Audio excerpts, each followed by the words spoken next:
할렐루야. 또 주일 온라인 오프라인으로 하나님 앞에 PGS 아들이라 나오신 주님의 성도님들 여러분들 예수님 이름으로 환영하고 축복합니다. 네. 제가 화면을 보니 깜짝 네. 노트북으로 화면이래 보면은 얼굴이 그냥 뽀샵 처리돼서 되게 예쁘게 나와요. 그래가지고 저 혼자 이 정도면 뭐 사람 빼도 되겠다는데 한 번씩 주일날 교회 카메라로 잡을 때 저 혼자 깜짝 놀라가지고 살을 빼야 되는구나 이런 생각이 듭니다. 우리 어제 토요 세미나 때 이제 오신 권사님 중에 한 분이 이런 얘기를 하셨어요. 제가 지금 제 신앙생활 하던 중에 제일 웃기고 기가 막히면서 확실한 응답을 간증을 해주셔서 그 광야 시대 때 하나님께서 메추라기를 이스라엘 민족이 고기 달라고 막 불평불만하니까 메추라기를 하늘에서 내려줘 가지고 입에서 고기 냄새 나 가지고 이빨새 고기 낄 때까지 하나님 먹여주는 장면 나옵니다. 그래서 어떤 분이 토요 세미나 오신 우리 권사님이 그 메추라기를 항상 메뚜기로 알고 계셨다고 메뚜기를 그래서 저는 그 얘기 하실 때 그때 잠깐 착각하셨는 거 아니에요? 40년 동안 메추라기를 메뚜기로 알고 계시면서 항상 속으로 메뚜기를 먹고 어떻게 배가 부르는가, 메뚜기 먹고 입에서 어떻게 고기 냄새가 나는가 이런 생각을 하셨다 그래요. 근데 그 권사님 고백이 더 기가 막혀요. 성경을 계속 안 읽으신 분이 아닙니다. 신앙생활을 누구보다 열심히 특심히 하신 분이에요. 아침 저녁으로 새벽기도 2시간, 저녁에 밤에 2시간 기도하시고 성경을 늘 보고 계시고 근데 성경을 많이 보니까 하나님께서 나이 70이 넘었는데도 노안도 없고 아주 작은 글자도 그대로 보는 그런 하나님에 대한 체험을 많이 하셨는데 이상하게 메추라기를 메뚜기로 40년 동안 알고 계셨다. 제가 권사님 내가 지금 원래 들은 얘기 중에 내 평생 신앙생활 중에 제일 웃기고 제일 기가 막힌 얘기. 그러니까 그 얘기 하시면서 저도 웃고 권사님도 웃고 어제 토요 세미나 오신 분들 다 웃었어요. 그분이 그래서 그런 고백을 하시더라고요. 내가 메추라기를 메뚜기로 알고 40년을 살았는데 그럼 다른 것도 그죠? 다른 부분에도 나한테 굉장히 왜곡된 생각 내가 맞다고 생각 메추라기를 메뚜기로 굳게 믿고 있었던 그 눈으로 다른 것을 보지 않았겠는가 이렇게 진단을 하시더라고요. 그렇죠. 우리가 내가 분명히 맞다고 생각했던 그것이 진실이 아닐 수가 있습니다. 내 생각은 진리가 아니에요. 이거를 들고 하나님 앞에 오셔야 됩니다. 하나님 앞에 오시면은 하나님께서 그 진실을 가르쳐 줘요. 진리를 가르쳐 줍니다. 모든 문제 사건에서 진실과 사실관계를 확인하셔야 돼요. 내 마음과 생각이 사실이 아닙니다. 이걸 어디를 들고 와야만 해결이 되냐면 그리스도 앞에 들고 올 때만 진리와 진실과 사실이 확인이 되어져요. 사실이 확인되지 우리가 거기서 도전할 때 능력도 생기고 지혜도 생기고 용기도 생깁니다. 어제 오랜만에 또 제가 작년 11월 달에 저하고 이제 전화 오시고 문자 오셔가지고 저하고 사역을 받으신 분이 계서 잠깐 도움 받으셨는데 어떤 집사님이 남편이 결혼해서 14년 동안 자기를 학대하는데 학대한지를 몰랐다고. 그래서 저하고 통화하면서 집사님 그게 학대입니다. 그게 가정 폭력입니다. 이렇게 사역을 하고 자녀 3명을 키우는데 너무 남편이 자기한테 부당하게 대우를 많이 하는데 그분이 그러세요. 교회 가면 참으라고 하니까. 그래서 남편을 교회 데리고 가기 위해서 섬겨줬다. 이렇게 이야기하셨어요. 섬기지 말고 지옥 가라고 그랬어요. 지옥 가라고. 그래가 나쁜 짓 하면 지옥 간다고. 나쁜 짓 하면 지옥 가야지. 부인을 학대하고 저주를 하고 자기 자녀한테 학대하고 이렇게 하면 지옥 가야지. 지옥 가도 마땅하다. 그걸 뭐 때문에 교회 데리고 오려고 낮은 자리에 들어가 막 섬기는가요? 그때 그분이 이제 하나님 앞에 언약 기도를 계속하면서 마음의 힘을 조금 얻으셨더라고요. 우리가 그리스도 앞에 가면 지식과 지혜도 생기지만 용기도 생깁니다. 마음의 힘도 생겨요. 그분이 표현이 그렇게 말씀하셨어요. 내가 힘을 조금 얻어가지고 공권력을 개입했다. 남편이 직접 자기 신체에게 물리적인 폭력 행사는 하지 않았지만은 언어 폭력을 행사하고 정서적인 폭력을 행사할 때 경찰에 고발하셨더라고요. 그래서 거기서 와가지고 요즘은 가정폭력 방지법, 아동학대 방지법 이런 것이 있어서 우리나라도 법적으로 약자를 보호하는 시스템이 잘 구축이 되어져 있습니다. 그래서 공권력이 개입되니까 오히려 그 남편이 겁을 내면서 갑자기 애들한테 자기한테 잘하면서 어제 집사님이 그래가지고 애 3명을 맡겨두고 나왔습니다. 실제로 현실 세계에 그분이 응답을 받으시고 하나님이 내 편이시구나. 하나님께서 나를 이 공권력을 통해서도 법을 통해서도 나를 지키고 보호하실 수 있구나. 그래서 토요 세미나에 오게 됐습니다. 이렇게 고백을 하시더라고요. 그래서 오늘 저녁 때까지 안 갈 거예요. 네, 혼자 애 3명 데려가면 고생 한번 해봐라. 근데 그분이 늘 현모양처해야 되고 직장도 안 구하고 나는 애 키우면서 가정에서 헌신할 것이다. 그래서 이제 그 당시에 결혼할 때 모든 남자들이 맞벌이 하는 여자를 원했대요. 원했는데 이 남편, 지금 만난 남편은 맞벌이 하지 않고 자기가 집에서 애 키우겠다. 이게 너무 좋아가지고 결혼을 했다고 하는데 그때부터 남편이 계속 자기를 학대하고 또 언어적인 폭력, 경제적인 폭력, 정서적인 폭력을 하는데 교회를 가기 때문에 내가 교회를 데리고 가야 되기 때문에 말을 못했던 많은 부분들이 이제 정확한 복음을 들으면서 이게 분별이 이렇게 되어지면서 아, 이 사람은 이런 식으로 해서는 안 되는구나. 그걸 하나님께서 지혜를 굉장히 많이 주셨더라고요.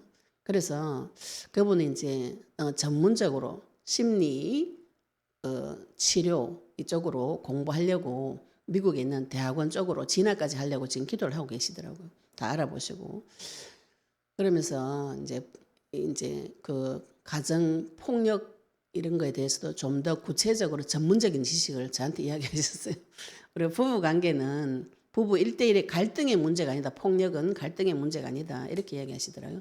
보통 부부 관계에 갈등이 있으면은 대화로 풀면 되는데 이거는 폭력은 대화로 풀 수 없는 문제다고 이렇게 이야기하셔서 아, 이분이 이제 굉장히 전문적인 지식을 하나님께서 가르쳐 주시고 또 그분이 내가 이 경험을 통해서 우리 가정이 무너진 이 경험을 통해서 가정을 회복시키는 그 일을 하나님께서 나한테 하기를 원하시는구나. 이렇게 사명까지 받아오셨더라고요. 그래서 그쪽으로 두고 기도하겠다고 이렇게 이야기하셔서 저도 우리가 꾸는 꿈 치유센터를 세워서 영적으로 치유하고 마음과 생각도 실제로 상담을 하고 불신자들이 하는 상담은 마음과 생각은 발견합니다. 처리가 안 돼요. 발견 아무리 한들 그 마음과 생각을 들고 갈 곳이 없기 때문에 치유가 실제적으로 되어지지 않습니다. 마음과 생각을 발견하면 더 시달려요. 내가 다음부터 안 그래야 되겠다. 뭐 이런 게 들어오기 때문에 치유가 되지 않으면서 다른 갈등이 오게 돼 있어요. 그런데 우리가 영적인 치유가 되어지면은 그 마음과 생각을 들고 하나님 앞에 가서 새 마음과 새 영을 받아오셔야 돼요. 그러니까 어제 오신 집사님이 그러시더라고요. 난 이제 요 차례가 된 것 같다고. 난 다 발견했으니까 새 마음을 받을 차례가 된 것 같아요. 이렇게 본인이 그렇게 진단하시는데 제가 그 말이 너무 웃겼어요. 맞아. 우리가 내 자신을 발견하고 하나님 앞에 발견하면은 내 마음과 생각을 제단에 올려서 불을 계속 태우면서 하나님 앞에 내 마음을 계속 자백하시면서 이제 뭘 받아오셔야 되는 거예요. 진짜 마음을 받아오셔야 되죠. 그죠? 아름답고 건강하고 하나님 닮은 하나님 형상 같은 그 마음을 받아서 그 생각을 받아서 새 영을 받아서 이 땅에서 생육하고 번성하고 충만하고 정복을 다스리는 그 새로운 피조물로 새로 회복이 되어져야 됩니다. 우리가 교회 가서 늘 무엇을 받았는 거예요?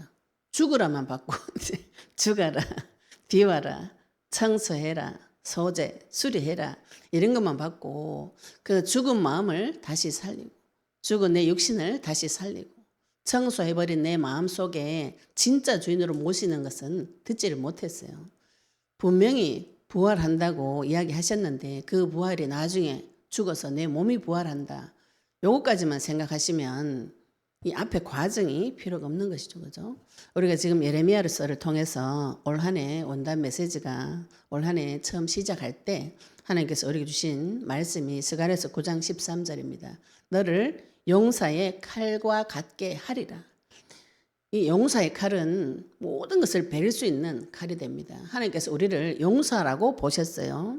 우리가 그냥 지나가던 그냥 평범한 사람이 아니고 하나님께서 나를 용사로 지휘관으로 지도자로 부르셨습니다. 모든 세상 사람들에게 하나님의 말씀을 선포할 수 있는 선지자로서 모든 사람의 죄를 해결해 줄 수 있는 제사장으로서 그 인생을 지고 있는 운명 사주팔자를 지고 있는 사단을 밟을 수 있는 참된 왕으로서 통치권이 지금 회복이 되어진 자가 용사입니다. 하나님께서 그 용사의 칼과 같게 하리라고 말씀하셨어요. 용사의 칼은 그리스도를 말합니다. 우리가 모든 것을 볼 때, 분별할 때 기준, 모든 사람은 자기의 기준점이 다 있어요. 내가 저 사람 볼 때 무슨 기준을 가지고 보는가요? 학교 가서 공부할 때 제가 어릴 때 고등학교 때 제 가치 기준이 뭐였냐면 아는 것이 힘이다. 이런 걸 제가 보면 적어놨어요. 수첩에 이렇게 적어놓고 그것을 보면서 역시 사람은 알아야 된다. 막 이렇게 그런데 잡혀가지고 계속 책을 보고 막 날마다 자성 잘하고 이렇게 했는데 그 생각에 잡혀가지고 나중에 뭐냐면은 무식한 사람 보면 눈을 아래 위로 깔면서 저 인간 지금 무식한 거 인간이 아니더래 X. 또 유식한 사람 보면은 존경스러워요. 사람 저래 좀 유식해야지. 저의 기준점은 뭐죠? 저 사람이 뭘 많이 아나 모르나 이걸 보는 겁니다. 그러니까 그 기준을 가지고 남을 판단하고 정죄해요. 나를 볼 때도 동일합니다. 아는 것이 힘이기 때문에 많이 알면은 O. 그래서 내가 많이 아는 지식을 많이 쌓아가는 쪽으로 나를 계속 데리고 가요. 무식한 사람은 인간이 아니야. 그래서 제가 무식한 사람 제일 싫어한다. 막 그래가지고 처음에 영적 전쟁할 때 남편한테 계속 머리는 폼으로 달고 다니냐 이 얘기를 계속 했는데 어제 오신 권사님도 그러더라고요. 본인도 그 얘기를 계속 하셨다. 애들한테 머리 폼으로 달고 다니냐. 그래서 제가 하는 메시지가 너무 답이 된다 그러시더라고요. 근데 그 기준점 있죠, 그죠? 아는 것이 힘이다. 이런 걸 가지고 나를 공부하는 쪽으로 데리고 가고 또 무식하고 모른다고 제가 볼 때 저 사람 무식하다 이러면 그걸 무시하고 X 내 마음에 안 넣어줘요. 이게 율법주의입니다. 율법이 주인된 생각. 율법은 좋은 것이 하나님의 말씀 율법은 좋은 겁니다. 율법이 몽학 선생이라 그랬어요. 옛날에 서당에 갈 때 그 양반 애들 있죠, 그죠? 가기 싫잖아요. 공부하러 누가 가고 싶겠어요. 그러면은 걔를 데리고 가는 선생이 몽학 선생입니다. 가서 공부해야죠. 율법은 좋은 건데 율법대로 살 수 없어요. 근데 그 율법의 말씀을 완전히 이루어지게 하는 분이 그리스도입니다. 그래서 율법에 마침되신 분이 그리스도이시고 율법의 요구를 다 이루신 분이 그리스도이기 때문에 우리가 그 그리스도와 연합한 자가 되어져서 이 땅에서 여호와의 칼이 되어지는 것이죠.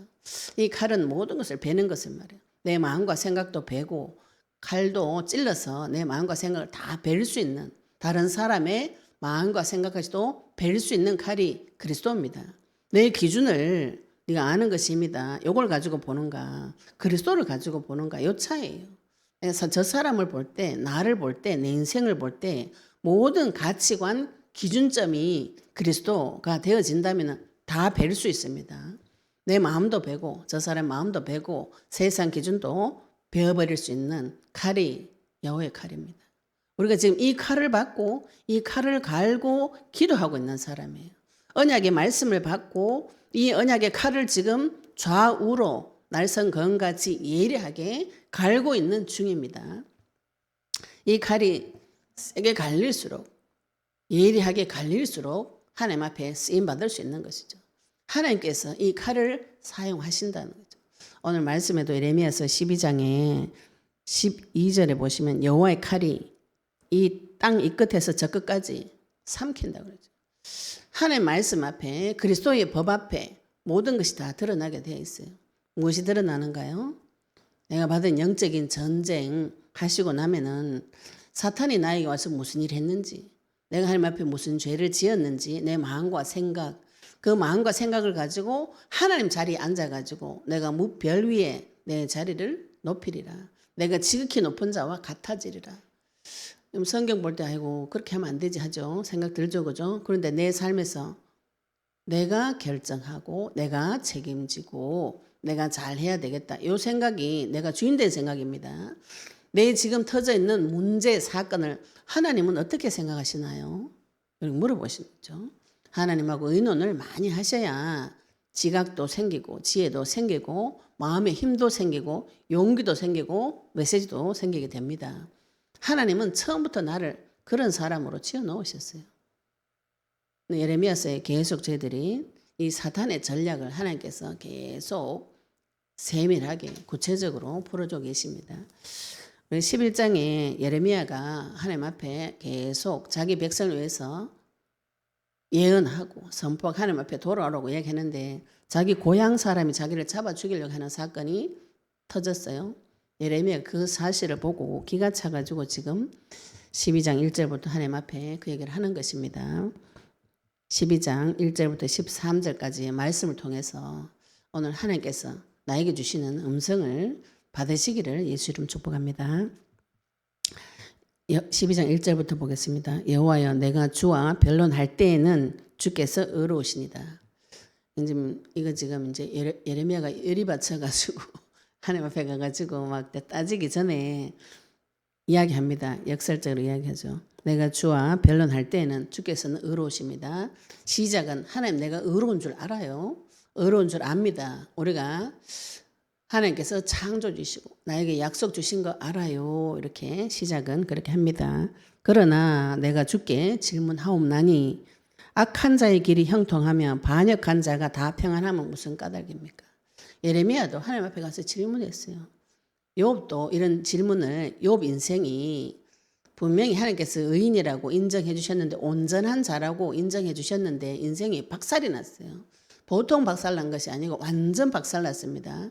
그 내용을 욥의 친구들 통해서 계속 세상적인 눈으로 진단하는 장면이 나옵니다. 욥이 거기에 계속 반박을 해요. 나중에 하나님께서 욥의 손을 들어주시거든요.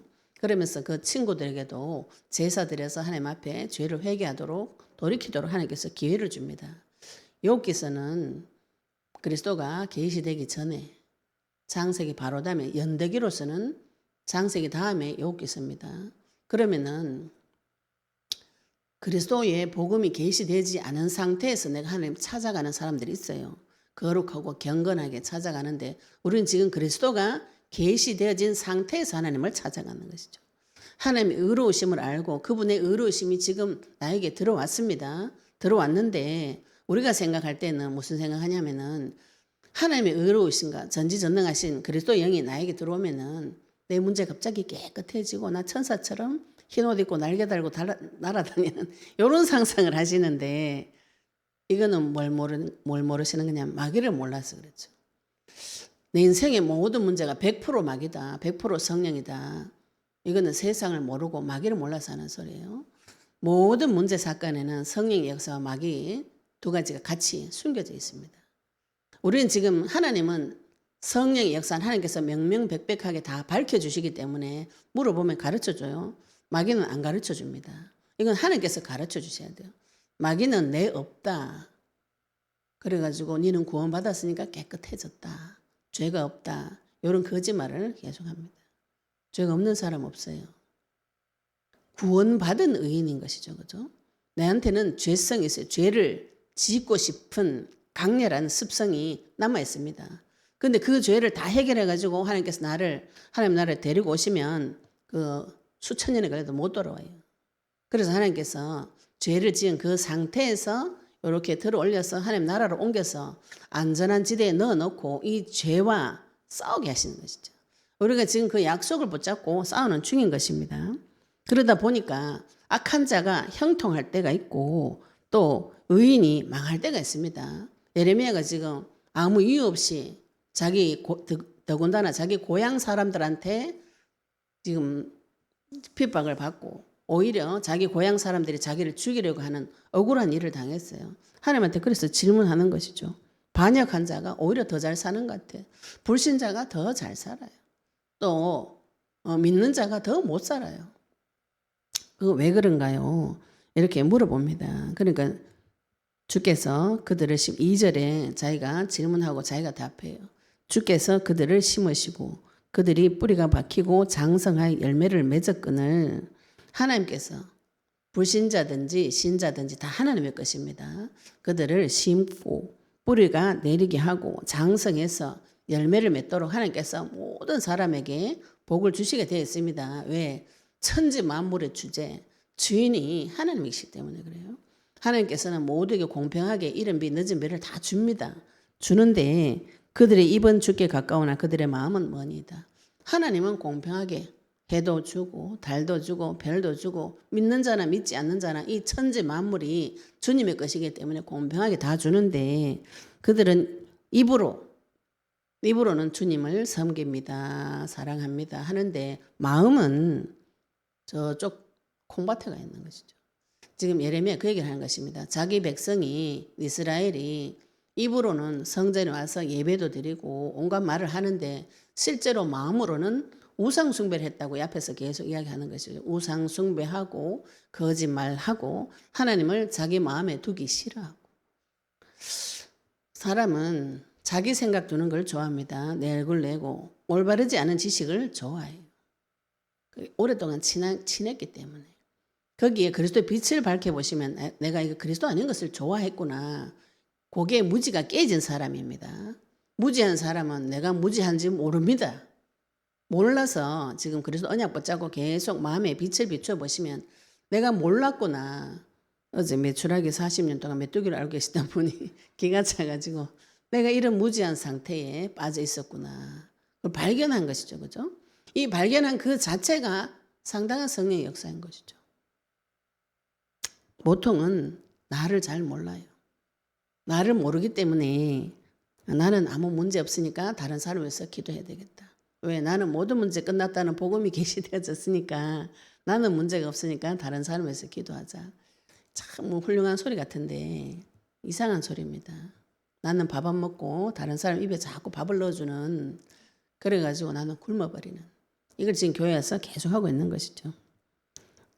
3절에 보시면 주 여호와여 주께서 나를 아시고 근데 하나님은 예레미야를 아시죠. 그죠? 언약 가진 자를 아십니다. 나를 아시고 나를 보시며 내 마음이 주를 향하여 어떠함을 감찰하시오니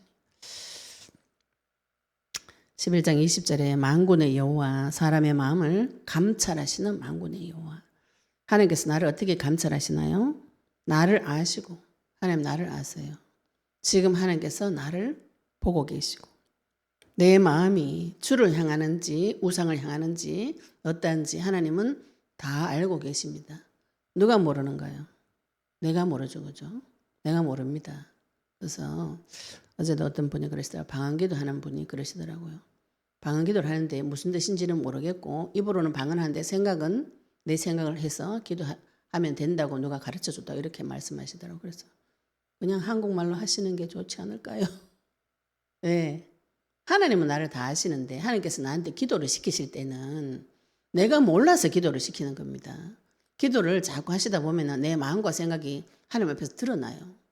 그런데 방언기도 하시는 분들은 이 비밀을 내가 하나님한테 알리고 싶다고 하나님하고 교통하고 싶다고 그 신비한 세계로 들어가고 싶어서 방언을 하시는데 내 속사정을 하나님 모르시는 게 아니에요.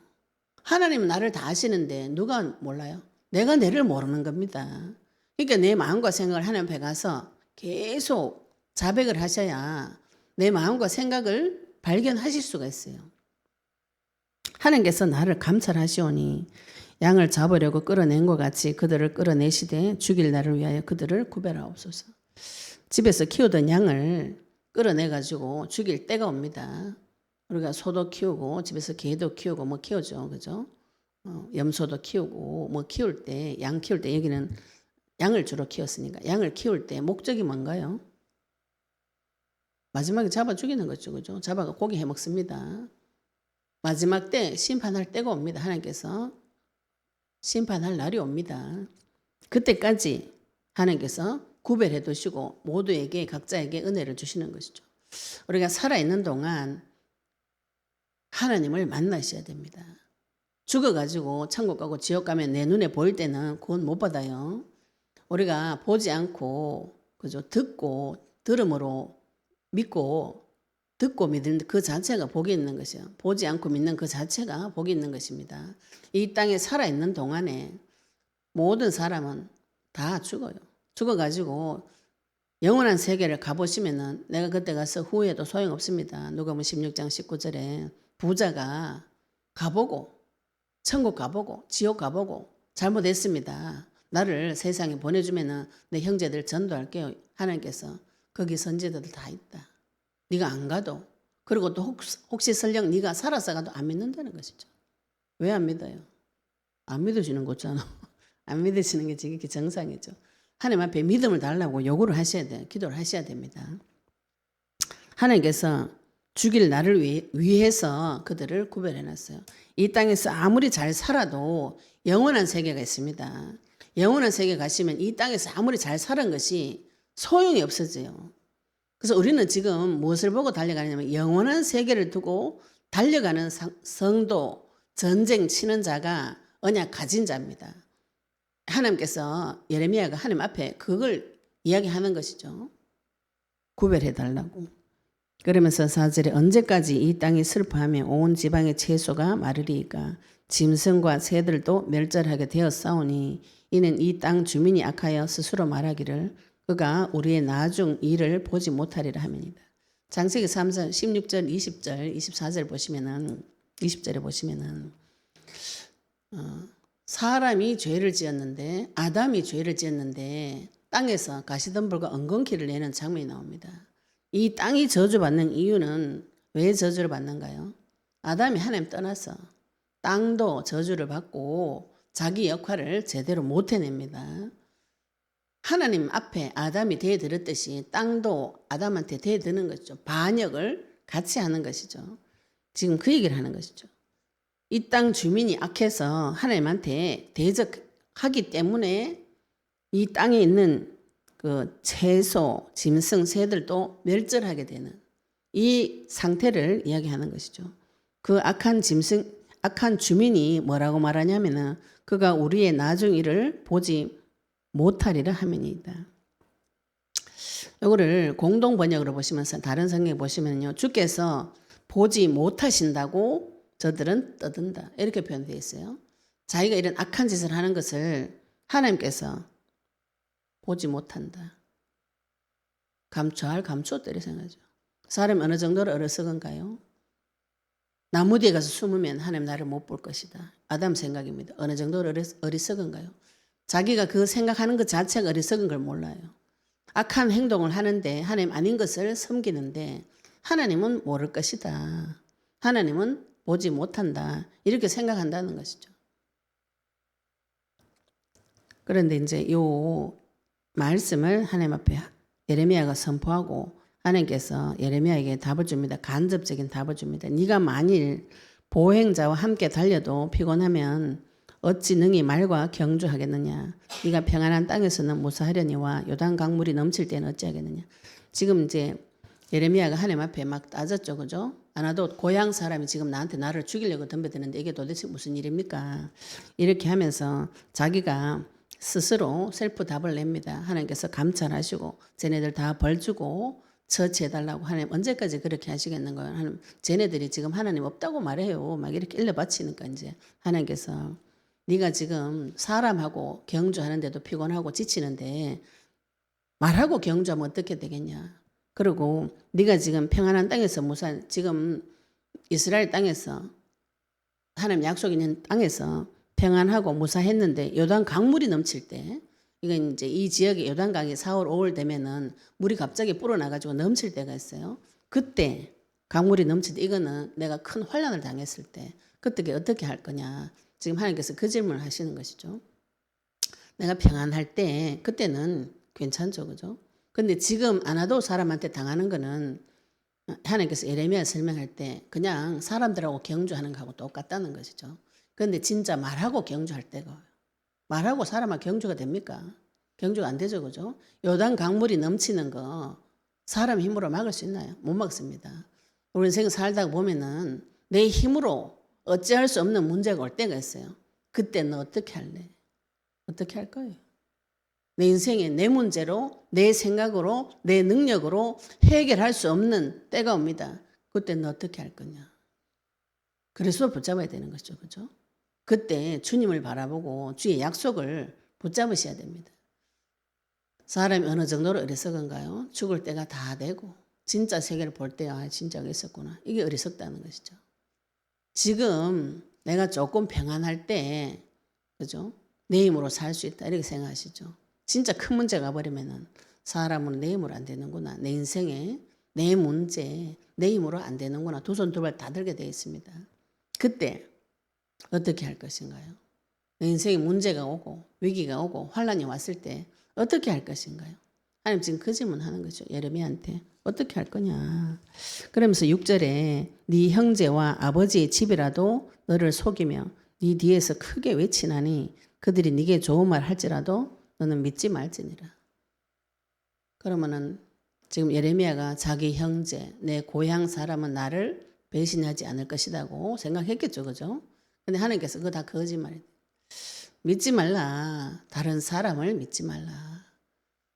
제가 꼭 이제 이 사람은 참 나를 도와줄 것이다 이렇게 믿은 사람이 다 저를 공격을 하더라고요. 공격이 아니고 그분은 그분 길대로 갔는데 저 혼자 막 마음이 무너져요. 그래서 제가 이 얘기를 이제 다른 사모님한테 했더니 그러시더라고요. 목회하면서 그 일은 꼭 겪는 일이라고. 왜 믿었던 분들이 꼭 배신을 해요. 배신해가 한 게 아니고 그분은 자기 길을 갔는데 내 마음에 상처가 이렇게 오는 것이죠. 그죠? 그래서 사람을 믿는 거 이거 굉장히 하나님 보시기에 좋지 않아요. 저 사람 분명히 좋은 사람일 것이다. 참고하셔야 돼요. 그러나 그 사람에게 사단이 있습니다. 사람 볼 때 모든 사람 배경에는 사탄에게 잡혀서 종노릇해서 자기가 주인 되어서 살아온 과정들이 있어요. 그 사람을 믿고 그 사람이 나한테 좋은 말 한다고 해서 따라가게 되면 어떻게 되는가요? 큰 환란을 당하게 되는 것입니다. 그래서 사람 믿지 말아야 되는 것이죠. 특히 선지자고 또 예레미야처럼 사역하는 분들은 사람 믿으시면은 그게 바로 우상됩니다. 바로 공격 들어와요. 그러면서 하나님께서 7절부터 13절까지 하나님 가슴이 답답한 것도 지금 선포하고 계시죠. 하나님께 답답하지 않으시겠지만 하나님의 슬픔과 하나님 분노에 대해서 사단의 전략에 대해서 다시 쭉 이렇게 설명을 해 주십니다. 예레미야서 12장 7절부터 보시면 내가 내 집을 버리며 내 소유를 내던져 내 마음으로 사랑하는 것을 그 원수의 손에 넘겼나니 하나님께서 지금 우리를 성도를 볼 때 그가 내 집이다, 내 소유다, 내 마음으로 사랑하는 자다. 우리 앞에도 하나님께서 성도를 볼 때 나의 사랑하는 자 11장 15절에 16절에도 열매 맺는 아름다운 열매 맺는 아름다운 푸른 감람나무 이렇게 표현하시는데 오늘은 또 그가 내 집이다, 내 소유다, 내 마음으로 사랑하는 자다. 그런데 지금 그것을 원수들이 다 들어와 가지고 침범해 가지고 원수들 손에 다 넘어갔어요. 내 소유가 어떻게 변했냐면 내 소유가 숲속의 사자같이 되어서 나를 향하여 그 소리를 내므로 내가 그를 미워하였습니다. 내가 만들고 내가 밥 주고 내가 심고 내가 키워가지고 열매를 맺어가지고 장성하게 잘 자랐는데 자기 키워준 부모한테 가가지고 막 대드는 것이죠. 나를 키워주고 나를 만들어준 창조주한테 가가지고 막 대드는 것이죠. 왜 이따구로 행세하냐. 이거를 누구한테 갔어요? 하나님한테 가서 막 한다는 것이죠. 어디 이따구로. 말은 주여 어째 그러십니까? 소금을 어디 있다고로? 하나님한테 찌르면서 내한테 왜 그러냐고. 사자가 달려 들어가지고 잡아먹을 듯이 하는 것을 마귀한테 가서는 절대로 안 해요. 세상 사람들한테 가서는 절대로 안 하고 하나님한테 가가지고 계속 따집니다. 내한테 왜 있다고 할 수 있냐. 좋은 말은 좋은 말. 주님 어떻게 내한테 이럴 수가 있습니까? 하나님께서 다 키워놨다 했죠. 하나님께서 심고 열매를 맺도록 장성하도록 다 주셨어요. 감사한 게 한 개도 없어요. 그래가지고 하나님한테 가서 계속 소리를 내는 것이죠. 그러니까 하나님 내가 그를 미워하였음이로라. 관계가 다 깨져버려. 하나님하고 내가 관계가 다 깨져버려가지고 서로 미워하는 관계가 되었습니다. 사람도 그죠? 내 마음에 자꾸 미운 사람이 있어요. 어떤 분이 저보고 그러더라고요. 나 저 사람 밉다 이러더라고요. 이유가 뭐, 왜 미워요? 이렇게. 몰라, 밉다. 아무 이유가 없어요. 아유, 저거지, 인간 아니다면서 저보고 막 그러길래. 아니, 왜 저분이 와가지고 이야기 한 적이 없는데, 둘이 깊은 관계도 아니에요. 그냥 교회에서 만났는데 자꾸 이유 없이 미운 거. 그거 내 마음에 상처가 흔들려서 그래요. 저분이 나를 미워하도록 만든 게 아니고 내 속에 상처가 있어서 저 사람 미운 겁니다. 하나님께서 내가 그를 미워하였다. 하나님 상처가 건드렸다 이렇게 표현하면 좀 이상하지만 아무리 내 자녀라도 내한테 덤벼들어가지고 죽이겠다고 달려드는 거는 어떻게 해야 돼요? 떼놔야 됩니다. 그거를. 그죠? 하나님과 내 사이가 이미 서로 미워하는 관계가 되어버린 것이죠. 그건 하나님은 나를 미워하지 않고 죄인 되었을 때 원수 되었을 때 이미 용서하시고 새로운 길을 열어놨어요. 나만 돌이키면 됩니다. 나만 이 하나님 마음에서 떠나 있는 마음을 회개하고 돌이키시면 되는 것이죠. 그래서 9절에 내 소유가 내게 대하여는 문이 있는 매가 아니냐. 매들이 그것을 애워싸지 아니하느냐. 너희는 가서 들짐승을 모아다 그것을 삼키게 하라. 내 소유가 자기 백성이 하나님 앞에 대해서는 문이 있는 매다. 이거를 육식매 이렇게 표현하는 분도 있고 매가 문의가 생겼다는 것은 종교적인 혼합주의를 뜻하기도 합니다. 그래서 오직 순결한 한 분 여호와를 바라봐야 되는 유다가 우상 숭배하면서 종교적인 혼합한 생각을 가지고 하나님을 섬겨요. 입으로는 주님을 섬기고 성전에 가서 예배를 드리고 형식적인 예배는 드리는데 속으로는 내가 좋아하는 것을 섬기는 요게 문이 있는 매라고 이렇게 표현하고 있습니다. 근데 이 문이 있는 매가 매들이 그것을 애워싸지 아니하겠느냐. 매들이 새를 애워쌌다. 다른 성경이 이렇게 표현하고 있어요. 그런데 너희는 가서 들짐승들을 모아다가 그것을 삼키게 하라. 이 들짐승은 사탄이라고 보셔도 됩니다. 하나님께서 들짐승을 보내서 그 매를 오히려 삼키게 하라. 또 10절에도 많은 목자가 내 포도원을 헐며 내 몫을 짓밟아서 내가 기뻐하는 땅을 황무지로 만들었도다. 이 많은 목자는 성경 예레미야서 앞부분을 보시면 거짓 선지자를 말합니다. 또 거짓 왕, 거짓 제사장, 거짓말하는 목자가 있어요. 이 우리의 목자는 그리스도입니다. 그리스도로 인도를 받으셔야 되죠. 그죠? 그리스도의 음성을 듣고 따라가야 되는데 거짓말하는 것을 듣고 따라가요. 그렇게 되면 어떻게 되는가요? 내 포도원은 하나님 자녀를 뜻합니다. 이사야서 말씀에도 이 여기는 농사 짓는 포도 농사를 많이 짓기 때문에 성도를 포도원이라고 표현을 많이 해요. 내 포도원을 헐며 내 몫을 짓밟아서 내가 기뻐하는 땅을 황무지로 만들었도다. 하나님께서 자기 성도를 자기 자녀를 내 포도원이다. 내 몫이다. 내가 기뻐하는 땅이다. 이렇게 표현하시죠. 그죠? 그런데 이 포도원을 황무지로 만들었어요. 황무지는 황폐해졌다. 이렇게 11절에 보면 황폐하게 했다. 이렇게 표현하죠. 그죠? 그들이 이를 황폐하게 했으므로 그 황무지가 나를 향하여 슬퍼하는도다. 온 땅이 황폐해졌다. 이렇게 표현하죠. 우리가 분명히 교회를 다녀요. 신앙생활 합니다. 마음에 뭐가 없어요? 그리스도가 없어요. 황폐해졌다고 표현하면 이걸 황폐해졌다. 땅이 다 망가져가지고 포도원에서 포도나무가 열매를 맺지 못해요. 소출이 없어요. 포도나무는 있죠. 포도밭도 있는데 원래 상등품 좋은 포도나무였는데 열매를 맺지 못하는 황폐한 상태. 우리가 분명히 하나님도 만났고 그분을 사랑하고 교회 와서 예배도 드리고 성경도 열심히 읽었는데 내 마음이 황폐해졌어요. 말씀이 한 개도 없어요. 무슨 말씀이 없나요? 그리스도의 말씀이 한 개도 없습니다. 내 인생을 창세기 3장 문제로 진단하고 선지자, 제사장, 왕 대신 그분이 나타나서 나를 회복시켜 주신 완전한 길로 들어간 증거가 한 개도 없어요. 그럼 어떻게 되는가요? 슬프죠. 그죠? 그 인생 자체가 슬픕니다. 왜 그렇게 되었는가 하면은 11절 뒷부분에 보시면 온 땅이 황폐함은 이를 마음에 두는 자가 없음이로다. 마음에 두는 자가 없다는 것은 회개하는 자가 없다. 이런 뜻입니다. 내 마음속에 하나님을 두지 않아요. 하나님 두지 않으면 어떻게 되나?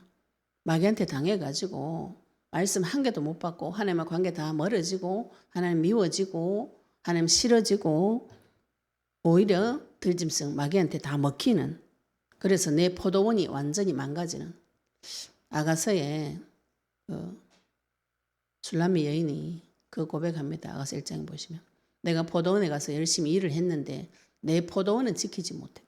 이렇게 표현을 하거든요. 우리가 인생에서 열심히 살았는데 내 마음의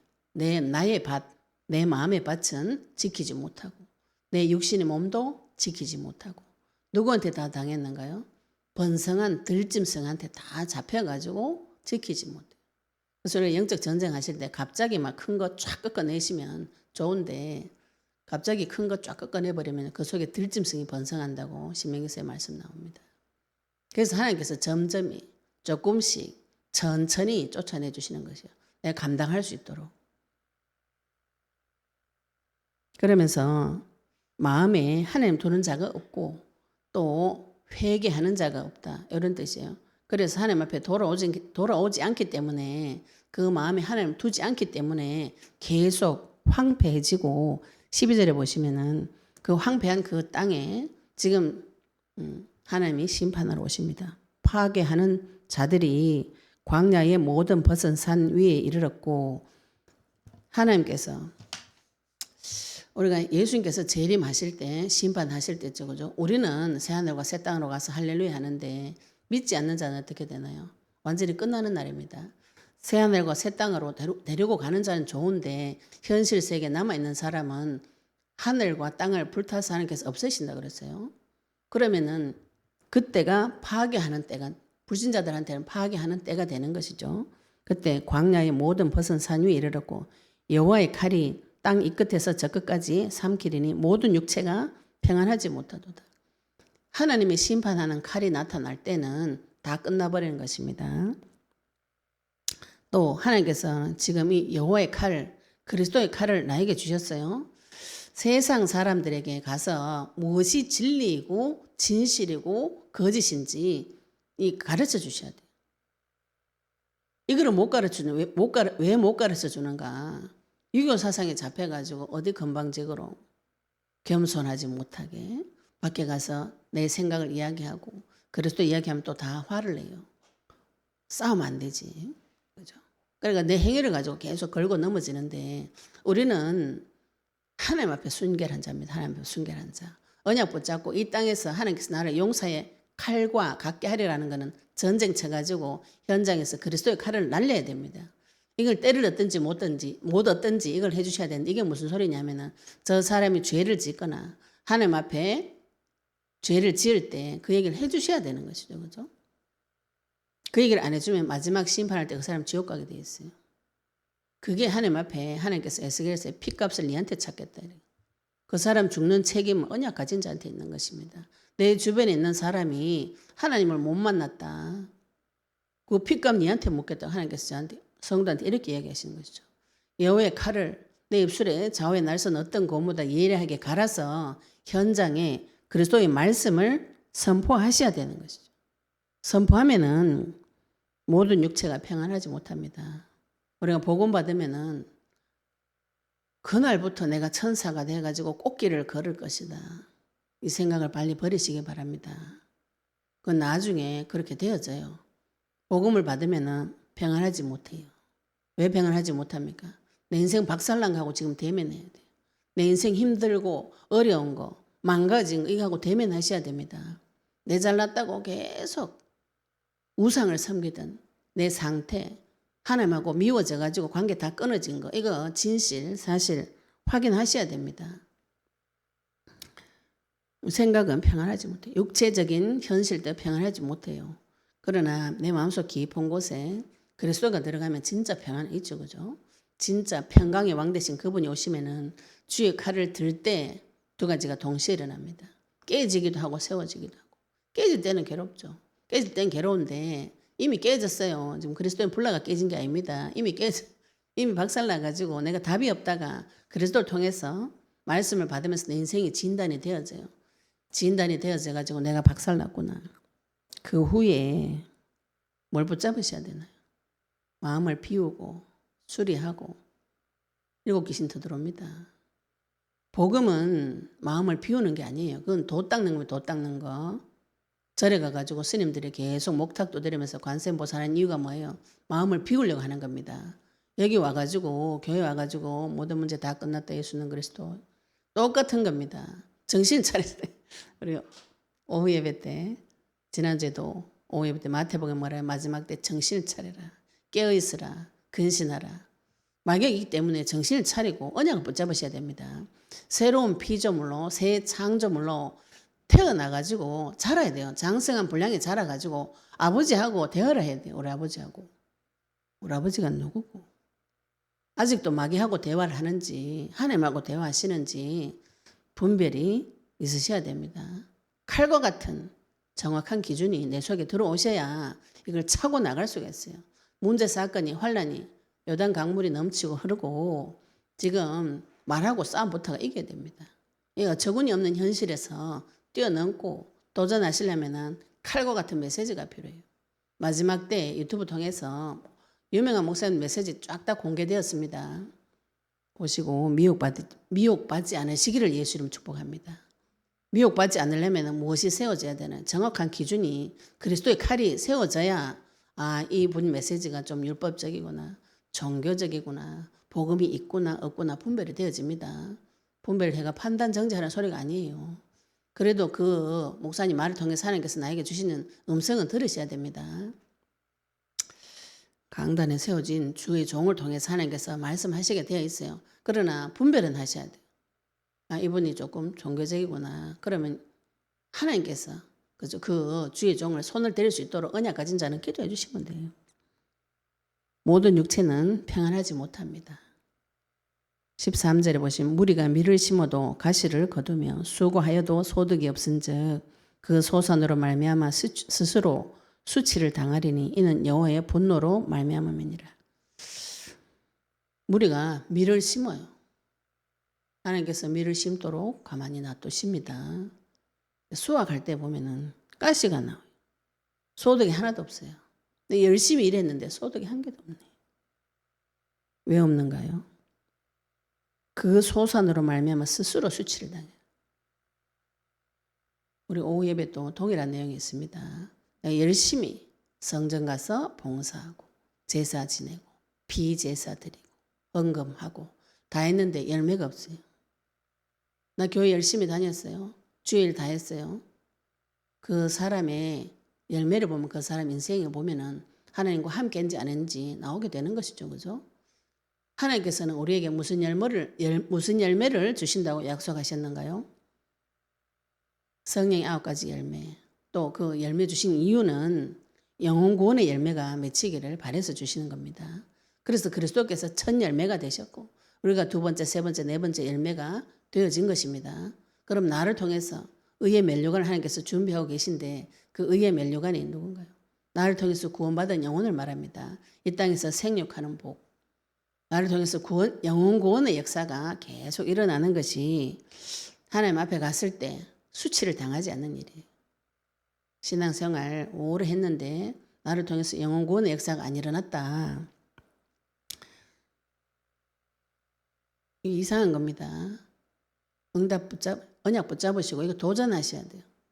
하나님께서 나를 통해서 생육하는 복이 오도록 이걸 붙잡고 기도하셔야 됩니다. 왜 열매를 나한테 안 붙여주시는가요? 여호와의 분노로 말미암아. 하나님께서 왜 분노하시는가요? 결론은 하나입니다. 마음에 하나님 두기를 싫어하고 내 뜻대로 잘 살겠다. 내 마음대로 살겠다. 이렇게 이야기하는 것이죠. 그죠? 언약은 무시하고 성경 말씀도 무시하고 하나님도 무시하고 내 뜻대로 내 마음대로 열심히 살아가지고 농사를 열심히 지었어요. 결과가 뭐냐? 결과가 내 인생 박살나고 영원 열매가 하나도 안 일어나고 내 혼자도 주체도 못한다. 그 자체가 수치스러운 것이죠. 그런데 하나님은 언약 가진 자는 하나님께 수치를 당하지 않게 하셨다고 하셨어요. 하나님의 분노가 지금 나에게 왔어요. 진노가 나에게 임했습니다. 그럼 무엇으로만 해결 가능한가요? 그리스도로만 해결 가능합니다. 그 진노, 분노를 누가 대신 받아주셨는가요? 예수님께서 그 진노와 분노를 십자가 위에서 대신 다 받아주신 것이에요. 그래서 우리가 그 그리스도를 영접할 때 하나님 진노가 나에게 쏟아지지 않고 그리스도께로 쏟아지는 것이죠. 우리가 그 사실을 믿고 그걸 약속으로 삼고 그것을 믿는 자입니다. 무엇을 믿어요? 나에게 쏟아져야 되는 진노가 예수님에게 넘어가가지고 이미 그 값을 치렀어요. 그럼 내 죄 짓고 살아도 되나? 그러면 안 되지. 그것까지 같이 해야 되나? 예수님처럼 살아야지, 그죠? 율법이 내 삶에 와서 성취되어지도록 도전하셔야 됩니다. 근데 우리가 예수님처럼 못 살아요. 예수님이 사는 삶을 못 삽니다. 그래서 성령의 도우심을 받고 성령이 내한테 들어오셔가지고 나를 그리스도 가운데로 진리 가운데로 인도하시는 것이죠. 인도를 지금 전체에 받으셔야 돼요. 성질이 얼마나 급한지 인도를 못 받아요. 제가 지금 성경 메시지 준비하면서 가슴이 답답할 때가 있어요. 언제 제일 답답하냐? 이걸 언제 다 하고 싶어가지고 막 성경을 1장부터 막 한 장이 다 해야 되겠다 막 하더라고요. 얼마나 급한지. 이 성경 한 구절 가지고도 맨날 며칠 이야기할 수 있는데 저는 이걸 다 빨리 해야 되겠다. 막 이렇게 저도 모르게 막 급한 거죠. 조급한 거. 어떤 분이 저한테 그러더라고요. 너무 급해가 밥도 덜 씻고 넘긴다고. 화장실 가가지고 볼 일도 안 보고 끊고 나와. 너무 급해가지고. 사람이 다 이렇게 조급합니다. 불안하니까. 내 문제 빨리 해결해야 되니까. 급해요. 인도받기가 어렵습니다. 이런 분들은 먼저 성질 급한 거 좀 죽이시고 그거 결박시키셔야 돼요. 말씀이 내한테 나타날 때까지 내 마음이 말씀에 길들여질 때까지 훈련을 하셔야 돼요. 주일은 불러서 하나님 말씀 나타날 때까지 기다리시고 하나님 분노가 당연히 저주 재앙이 죄를 지으면 그 분노가 오게 돼 있어요. 오게 돼 있는 그 분노는 의인에게 온 의인이 짓는 죄는 예수님께서 이미 받아주셨어요. 그 피를 들고 하나님 앞에 가서 무엇을 하셔야 되는가요? 나의 죄를 자백을 하셔야 돼요. 하나님 앞에 가서 자꾸 내 잘났다고 이런 얘기 하니까 응답을 못 받아요. 하나님 앞에 가서 내 속에 들어가 있는 이상한 생각들을 꺼내가지고 자백을 계속 하시면 하나님께서 그걸 받아주시겠다. 못 받아줬습니다. 못 받아줍니다. 피가 없는 자는 못 받아줍니다. 이거를 하나님께서 피 없는 자는 제사 자체가 성립이 안 돼요. 내 제사를 드리셔야 돼요. 내 피를 들고 나의 약속을 들고 하나님 앞에 가서 자백하셔가지고 하나님께서 나를 진단하셔가지고 완전히 꺾어내버리는 사단도 꺾어내버리고 죄도 피덮어가지고 생각을 바꿔주시고 회개하고 돌아올 수 있도록 해주셔서 내가 주인 되었던 그 생각이 그리스도가 주인 될 때까지 영적 전쟁을 하셔야 되는 것이죠. 하나님께서 나에게 칼과 같이 나타나셨고 그 그리스도의 칼을 지금 나에게 주셨습니다. 우리가 지금 이 언약을 듣는 자는 다 소생하고 있어요. 토요일샘에 오시는 분들이 또 저한테 문자 주시는 분들이 놀라운 고백 많이 해주세요. 어떤 분 너무 놀라가지고 문자에 온갖 얘기를 하는데 지효 세미나 언제 끝납니까? 부산에서 어째 갑니까? 막 이런 거를 서울에만 있나요? 막 이렇게 지효 세미나 가고 싶다고 이렇게 오신 분도 계시고 자기 삶에서 토요 세미나 오셔가지고 나누는 내용들이 기가 찬 내용들이 있습니다. 모두 다 소생이 하나씩 천천히 하나님께서 내 눈을 밝히셔가지고 실제로 내 삶에서 완전한 응답이 올 때까지 인도하십니다. 오늘 하나님께서 우리를 용사의 칼과 같게 하리라고 약속하셨고 하나님의 칼이 이미 나에게 왔고 내가 세상을 향해서는 말씀의 칼을 날리는 자가 되어졌습니다. 무슨 칼을 날리실 것인가요? 율법의 칼을 날리실 것인지 종교의 칼을 날리실 것인지 내 생각의 칼을 날리실 것인지 내 자신을 발견하시고 확인하시고 하나님 앞에 올려드린 일에 승리하시기를 예수 이름 축복합니다. 우리 오늘 받으신 말씀 가지고 같이 기도드리도록 하겠습니다. 하나님 나에게도 내 입술을 칼과 같이 갈아주시고 여호와의 칼로 또 내 속에 숨겨져 있던 거 다 하나님 앞에 올려드릴 수 있도록 우리 같이 동성으로 받으신 말씀 가지고 기도드리도록 하겠습니다. 하나님 아버지 네 감사합니다. 우리에게 아는 인과 변론할 수 있는 자로 불러주시니 감사합니다. 하나님 아버지 악인이 형통하고 의인이 망하는 그 일을 하나님께서 우리 계시해 주시옵시며 하나님께서 내 마음속에 계시고 아버지 나를 감찰하시고 이미 알고 계시며 우리에게 언약 주시며 아버지 좋으신 아버지 우리가 장차에 예수님 다시 오실 그 길을 준비할지로 내 인생에 큰 혼란이 올 때 주님 바라볼 수 있다 해주시옵소서. 내가 원래 하나님의 집이고 하나님의 소유이고 마음으로 사랑하는 하나님의 소속인데 아버지 원수의 손에 다 넘겨지고 오히려 하나님을 원망하고 대적하고 아버지 내 인생이 망가져버리는 황폐한 이 땅을 바라볼 때 아버지 주 예수 그리스도 언약의 말씀 붙잡을 수 있도록 주님 인도해 주시옵소서. 내 인생에서 아버지 쏟아지는 여호와의 분노를 이미 진노를 예수님께서 십자가에서 다 담당하시고 우리가 그 진노를 담당한 그리스도의 피로 말미암아서 하나님 앞에 들어가서 하나님 주시는 모든 응답 받아 누리는 자로 우리를 회복시켜 주시니 감사합니다. 전능하신 주님 아버지 오늘 시간에 주님께서 역사하여 주옵소서. 아버지 네 감사드리며 예수 그리스도의 이름으로 기도드렸습니다. 아멘. 352장 찬양